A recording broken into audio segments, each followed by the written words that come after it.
Okay, അപ്പോൾ അടുത്ത topic എന്ന് പറയുന്നത് ഈ റിലയബിലിറ്റി യൂട്ടിലിറ്റി കോസ്റ്റാണ്. അപ്പോൾ റിലയബിലിറ്റി യൂട്ടിലിറ്റി കോസ്റ്റ് എന്താണെന്ന് നോക്കുന്നതിന് മുമ്പ് കുറച്ച് മാത്തമെറ്റിക്കൽ കാര്യങ്ങൾ നോക്കണം. അതിലൊന്നാണ് ഈ കോമ്പൗണ്ട് ഇൻട്രസ്റ്റ്. അപ്പോൾ ഇൻട്രസ്റ്റ് നമുക്കറിയാം രണ്ട് തരത്തിലുണ്ട്. സിമ്പിൾ ഇൻട്രസ്റ്റ് ഉണ്ട്, അതായത് നമ്മൾ ഡെപ്പോസിറ്റ് ചെയ്യുന്ന പൈസയ്ക്ക് മാത്രമേ നമുക്ക് ഇൻട്രസ്റ്റ് കിട്ടുള്ളൂ. പിന്നെ കോമ്പൗണ്ട് ഇൻട്രസ്റ്റ് ഉണ്ട്, അതായത് നമ്മൾ ഡെപ്പോസിറ്റ് ചെയ്യുന്ന പൈസയ്ക്ക് നമുക്ക് ഇൻട്രസ്റ്റ് കിട്ടും. പിന്നെ നമുക്ക് ഇൻട്രസ്റ്റ് ഉണ്ടാകുമ്പോൾ ആ ഡെപ്പോസിറ്റ് ചെയ്ത പ്രിൻസിപ്പളിനും കിട്ടും, ഈ നേരത്തെ ഉണ്ടായ ഇൻട്രസ്റ്റിനും നമുക്ക് ഇൻട്രസ്റ്റ് കിട്ടും, കൂട്ടുപലിശയായിരിക്കും.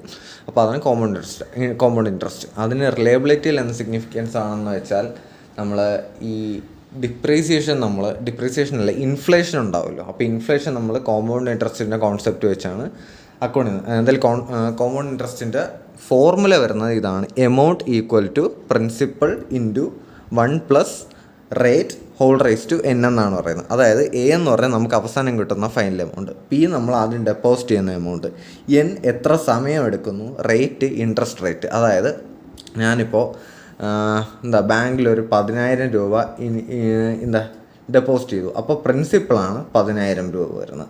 ആ ബാങ്ക് ഓഫർ ചെയ്യുന്ന കോമ്പൗണ്ട് ഇൻട്രസ്റ്റ് 10% ആണെന്ന് വെച്ചാൽ 10% എന്ന് പറഞ്ഞാൽ 0.1. ഞാൻ 5 വർഷത്തേക്കാണ് ഡെപ്പോസിറ്റ് ചെയ്യുന്നത് വെച്ചോ. അപ്പോൾ 5 ഇയേഴ്സാണ്. ഇത് 10% പെർ ഇയർ ആണ്, അതുകൊണ്ടാണ് ഇത് 5 ഇയേഴ്സ് ആയിട്ട് എടുക്കുന്നത്. അപ്പോൾ അവസാനം എനിക്ക് 5 വർഷം കഴിയുമ്പോൾ എത്ര കിട്ടുമെന്ന് ചോദിച്ചാൽ എനിക്ക് 10,000 ഇൻറ്റു 1 + 0.1 റൈസ് ടു 5 ഇത്രയും പൈസയായിരിക്കും എനിക്ക് തിരിച്ച് കിട്ടുന്നത്.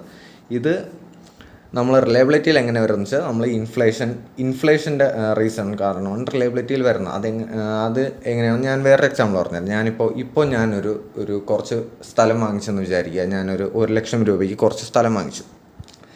ഇത് ഞാനൊരു 10 വർഷം കഴിഞ്ഞിട്ട്, ഒരു 10 വർഷത്തിന് ശേഷം ഞാനൊരു 1,10,000 രൂപയ്ക്ക്, അല്ലെങ്കിൽ ഒരു 25 വർഷം കഴിഞ്ഞിട്ട് 1,50,000 രൂപയ്ക്ക്, 1,50,000 രൂപയ്ക്ക് ഞാൻ വിറ്റു. 25 വർഷത്തിന് ശേഷം ഞാൻ 1,00,000 രൂപയ്ക്ക് വാങ്ങിച്ച സ്ഥലം 1,50,000 രൂപയ്ക്ക് വിറ്റു. അപ്പോൾ ഒറ്റ നോട്ടത്തിൽ നമ്മൾ നോക്കുമ്പം എനിക്ക് 50,000 രൂപ ലാഭമാണ്. പക്ഷേ ശരിക്കും അങ്ങനെയല്ല, എനിക്ക് ശരിക്കും അവിടെ നഷ്ടമാണ് സംഭവിക്കുന്നത്. കാരണം ഇൻഫ്ലേഷൻ നമുക്കറിയാം. ഇപ്പോൾ 1,00,000 രൂപയ്ക്ക് അത്യാവശ്യം നല്ല വാല്യൂ ഉണ്ട്. പക്ഷേ ഒരു 25 വർഷം കഴിഞ്ഞാൽ 1,00,000 രൂപയ്ക്ക് അത്രയ്ക്ക് വാല്യൂ കാണില്ല. ഇപ്പോൾ ഉള്ള അത്രയും വാല്യൂ അന്ന് കാണില്ല. അതിന് ഒരു ഇൻഫ്ലേഷൻ്റെ ഒരു റീസൺ ഉണ്ട്. അപ്പോൾ നമ്മൾ ആ ഒരു ഫാക്ടർ ഇതിലോട്ട് അക്കോമഡേറ്റ് ചെയ്യാൻ വേണ്ടിയിട്ടാണ് നമ്മൾ ഈ കോമ്പൗണ്ട് ഇൻട്രസ്റ്റിൻ്റെ കോൺസെപ്റ്റ് ഇപ്പോൾ നമ്മൾ നോക്കിയത്. അതായത് നമ്മൾ ഒറ്റയടിക്ക് നമുക്ക് തോന്നും ആ സ്ഥലക്കച്ചവടം ലാഭമായിരുന്നു. പക്ഷേ നഷ്ടം ആയിരുന്നു എന്ന് മനസ്സിലാവണമെങ്കിൽ നമ്മൾ ഈ കോൺസെപ്റ്റ് നോക്കണം.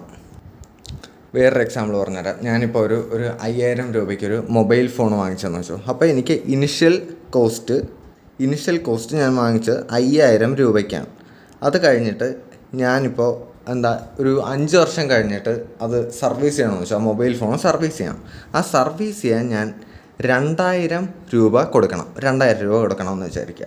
എന്നിട്ട് ഞാനത് അവസാനം സെല്ല് ചെയ്ത് എത്ര രൂപയ്ക്ക് ഞാൻ സെല്ല് ചെയ്തു? ഒരു 2,500 രൂപയ്ക്ക് സെല്ല് ചെയ്തെന്ന് വിചാരിക്കുക. അപ്പോൾ നമ്മൾ ഒറ്റ നോട്ടത്തിൽ മനസ്സിലാക്കുമ്പോൾ എൻ്റെ എക്സ്പെൻഡിച്ചേഴ്സ് 7,000, തിരിച്ച് കിട്ടി 2,500. അപ്പോൾ നമുക്ക് ഡിഫറൻസ് എടുക്കുമ്പോൾ എത്ര? 4,500 രൂപയാണ് എൻ്റെ നെറ്റ് ലോസ് ആയിട്ട് നമ്മൾ ഒറ്റയടിക്ക് നോക്കും. പക്ഷേ നമ്മൾ അങ്ങനെ നോക്കാൻ പാടില്ല. കാരണം ഇത് സംഭവിക്കുന്നത് 5 ഇയേഴ്സ് ലേറ്ററാണ്. ഇത് ചിലപ്പോൾ ഒരു 7 ഇയേഴ്സ് ലേറ്റർ ആയിരിക്കും. അപ്പോൾ നമ്മൾ നോക്കുമ്പോൾ എന്താ, ഈ 5 ഇയേഴ്സ് ലേറ്റർ 2,000 രൂപ എന്നുള്ളത്, അപ്പോൾ നമുക്ക് പൈസയുടെ വാല്യൂ കുറയുമല്ലോ. അത് ഇന്നത്തെ കാലത്ത് ചിലപ്പോൾ ഒരു ഈക്വലൻ്റ് ടു എത്രയായിരിക്കും? ഒരു 1,500 രൂപയായിരിക്കും. ഓക്കെ, 1,500 രൂപയായിരിക്കും.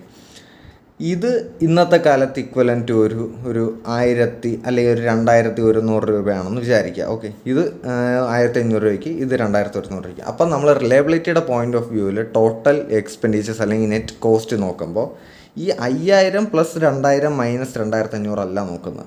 5,000 + 1,500 - 2,100 നോക്കുന്നത്. എല്ലാം ഇന്നത്തെ വാല്യൂവിലോട്ട് നമ്മൾ കൺവേർട്ട് ചെയ്യണം, ഇന്നത്തെ കോസ്റ്റിലോട്ട് നമ്മൾ ട്രാൻസ്ലേറ്റ് ചെയ്യണം. എന്നിട്ടാണ് നമ്മൾ ഈ ആഡ് സബ്ട്രാക്റ്റ് ഒക്കെ ചെയ്യുന്നത്. അതിനാണ് നമ്മൾ ഈ കോമ്പൗണ്ട് ഇൻട്രസ്റ്റിൻ്റെ കോൺസെപ്റ്റ് യൂസ് ചെയ്യുന്നത്. ഈ ഇൻഫ്ലേഷൻ കോമ്പൗണ്ട് ഇൻട്രസ്റ്റിൻ്റെ ഒരു രീതിയിലാണ് മാറുന്നത് എന്നാണ് നമ്മൾ അസ്യൂം ചെയ്യുന്നത്. അതിൻ്റെ ഒരു പ്രോബ്ലം കൂടെ നമുക്ക് നോക്കാം.